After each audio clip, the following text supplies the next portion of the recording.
আসসালামু আলাইকুম, আমি বিডি সৈকত আপনাদের মাঝে একটা নতুন ব্লগ নিয়ে চলে এলাম। ধৈর্য সহকারে পুরো ভিডিওটা শেষ পর্যন্ত দেখুন। আজকে সকাল ধরে যে বৃষ্টি হইতো আসাঙ্গা লাগাত মনে করছে একটু ফুটবল খেললাম। আমার বাতিজানির বেদে এন্দি বইরেছে গলার মাঝে গামছা যাইকে কিরে কামো যাস না আজ যা কামো যাইতার না ভাল লাগে না গেম খেলি। অম্মা বাবুরে আঙ্গো আবিতি প্লেয়ার হাতে এরম করে দে ভাই, সব আবিতি প্লেয়ার একসাথে জড়াই গেছে বাজারে যামু। বাজার আইসি যে আঙ্গো চাকরি নিয়ে মারা চলে আইস। বাবুরে এতার কথা তো না কইলে না, খেলা হইতো না হাসতে তার বাপ 100 সব প্লেয়ার মার্সিডিজ গাড়িত করে আইতেছে যদি ওটা সিএনজি। বিয়ে দিলে সব বর্তন তো ভালো আইছে। বিয়েতে কোন লুঙ্গি মাথাত করে চলে আইছে আরেকজন রাশেদ কাকা।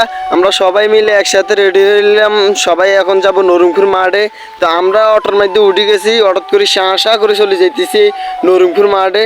যাওয়ার পথে দেখতেছি আমাদের বাতিজা সাইড যে সাইকেল দিয়ে যাইতেছে লগার হাবলা লই। আমরা অবশেষে চলে এলাম নরিমপুর মাঠে। আসার পরে দেখি বাতিজা সাইকেল হ্যাকের মধ্যে আটকে গেছে।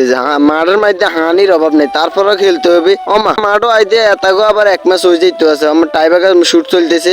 তো আমরাও কিছুক্ষণ সময় কাটানোর জন্য আমরা কিছু প্র্যাকটিস করে নিলাম যদি মাঠে ভালো খেলতে পারি। যদিও আমগো মানবতার ফেরিওয়ালার গল্লির হাকি দি গোল হয়ে যায়। আমাদের সব প্লেয়ার চলে আসার কারণে আমরা ম্যাচ শুরু করে দিই। দুই দলই টান উত্তেজনায় ভালো খেলতেছে, আক্রমণ দুই দলই করতেছে। ভাই পারবি না, বাড়ির জায়গা এবারের বিশ্বকাপটা আমাগরই লাগবো। সব বিশ্বকাপ খালি তোঙ্গরই দিব। আমাদের বাপ দাদারা যে 5টা নিছিল, এরপরে তো আমরা আর কোনো বিশ্বকাপ পাইনি, আমাগর লাগবো না। তুই একদম কারেক্ট কথা কইছস, কিন্তু তোর তো যোগ্যতা নাই, তোর দা হইব না। هذا هو العالم الصعب، هذا هو العالم الصعب. كيف لك ان تتقدم للامام وتترك المساحات وانت لست حاسما وانت لست حاسما والمنافس حاسما والمنافس مرعبا